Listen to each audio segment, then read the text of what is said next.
In today's Leeds news, pre-season friendly announced, Ampadu close to return, Firpo exit increasingly likely, Schmidt told he has future role, and Chadwick hails street mentality.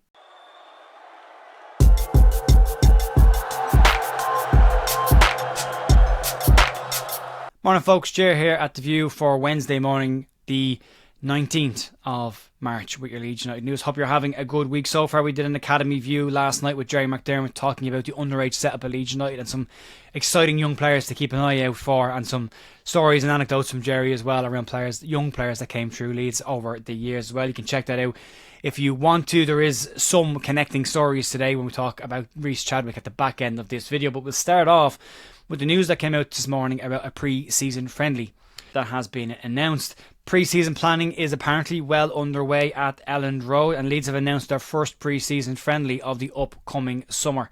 Leeds will face Manchester United in the Strawberry Arena in Stockholm in Sweden this summer, and in a statement released, Leeds United COO Maury Eisenberg hailed the Scandinavian support as a key factor in bringing Leeds back to Scandinavia, and he said the following: "We are delighted to announce this pre-season fixture at Manchester United, and as a club we again look forward to playing in Scandinavia.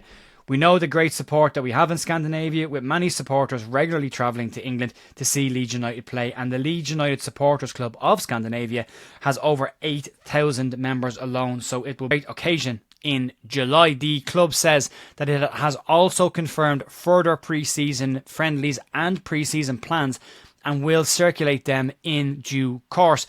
Tickets for the fixture against Manchester United this summer are now available to season ticket holders and club members, and they apparently have been emailed around the details of that. They will go on general sale on the 21st of March should you not be a season ticket holder or club member and want to get tickets for that game, and worth checking out. But very much, somebody said yesterday, why are we talking about transfer plans at this point of the season? Because the club are planning.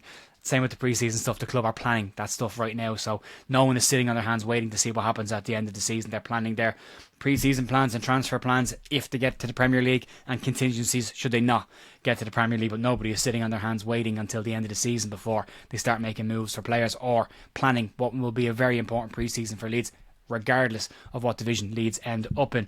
Moving on, let's talk about Ethan Ampadu's potential return, and Daniel Farke has said that he hoped to have Ethan Ampadu back in team training for the run-in, and decision to go down the rehab route as opposed to a season-ending surgery may have actually benefited Leeds in this situation if latest reports are to be believed. Sky Sports reporter Grant Hughes has been speaking at the Welsh training camp this week, and I gave a small update on Ethan Ampadu, saying the following: "Ampadu has had an absolutely stellar season, however it's been affected by a serious injury, which I understand he's not too far away from getting back to fitness." Daniel Farke did say that Ethan Ampadu wouldn't require many sessions to get back up to speed, and Leeds will need every available player and body back on the park for what will be a very tense run into the campaign. Getting your captain back at this point is a huge boost for the club as well. Just having more leaders on the pitch, Leeds will need as many as they can coming into this, what will be, as I've already said, a very tense run. And right now we're all feeling it, but yeah, very important 8 games coming up for Leeds in a couple of weeks' time when we get back to league action. Let's move on. Let's talk about the future of Junior Firpo. We're fresh reports today about him. In a report today from Rudy Galetti, he says that Junior Firpo is looking increasingly likely to be leaving Leeds United this summer, and his sources are telling him that 3 clubs are in active negotiations with the fullback around a free transfer this summer. Firpo cost Leeds £12.9 million back in 2021, and although he did struggle for form in the Premier League, his form over the 2 seasons in the Championship for Leeds have been massively important to have Leeds competing at the top end of the table. Firpo has been a key player for Leeds this season, and his consistency across the entire campaign has had a massive impact on what Leeds have done this year. 3 goals and 9 assists from left back for Firpo, and he has looked increasingly likely to be one of Leeds' main sources of goals or assists. Unlucky to have his goal against QPR chalked off at the weekend as well, but Firpo has clocked up 115 appearances during his time at Elland Road, and that's the most that he has managed in his career for any of the sides that he has played for to date.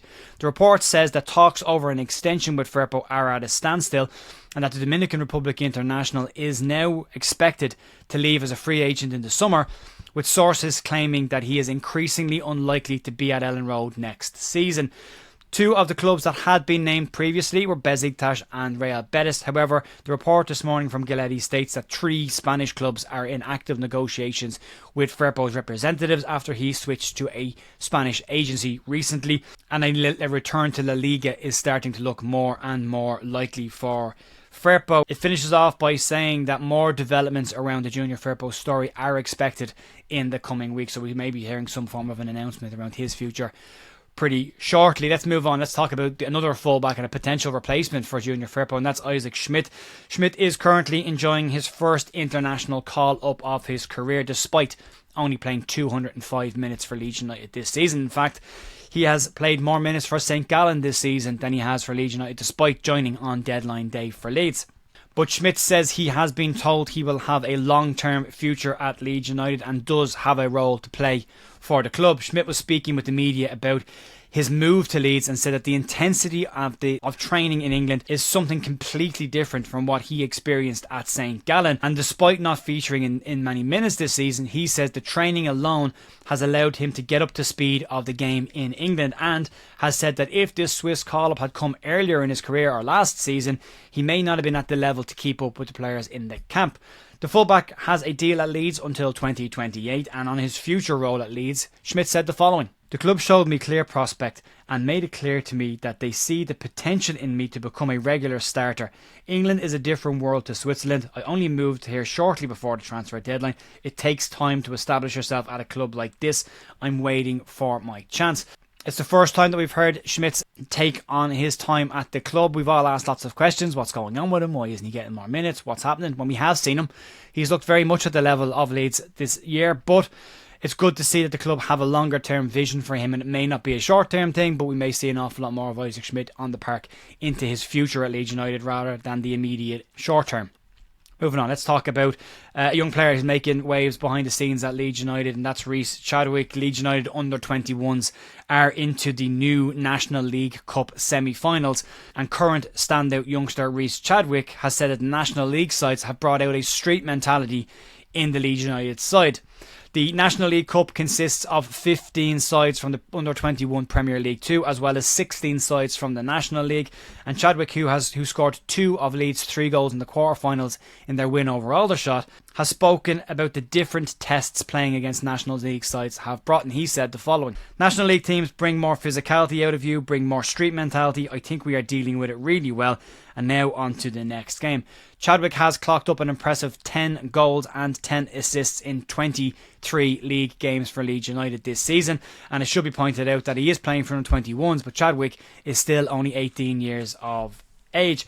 He has been training with the Leeds United first team along with Harry Gray and goalkeeper Rory Mahady as part of their development. But Chadwick, as I say, 18 years of age, has a huge amount of development ahead of him and lots of time to get there. But it's interesting to see how he's moved from a more defensive-minded position in his underage career into a more attack-minded number 10 position for Leeds. And so far, at the under-21 level for an 18-year-old, he's clocking up some pretty hefty numbers. He's averaging some form of a goal involvement pretty much every game for Leeds this season. So Leeds doing okay in the Premier League too. They're sitting in the mid-table area of that league, nowhere near the bottom and nowhere near the top, but right in the middle where they need to probably be right now. It's a very young transitional Leeds United side with a lot of players under the age of 19 in this side, so who came from the FAU Cup team last year. So yeah, plenty of time for these players. And if you want to get more detail on that, you can check out the stream that we did last night with Jerry McDermott. We talked about the players that are making waves in the under-21s and the under-18s, and the players to keep an eye on that could break through to Leeds United in the next coming years as well. Jerry's knowledge of the underage setup at Leeds is phenomenal and definitely worth checking out. But that will be it for me today, folks. Massive thank you as always for supporting the channel. Tomorrow is Thursday. We're nearly past the first week of the international break, and then we're getting ready for the game next week as well. So that'll do it for me, folks. Massive thanks again, as I say, and I'll talk to you tomorrow. See ya. Bye.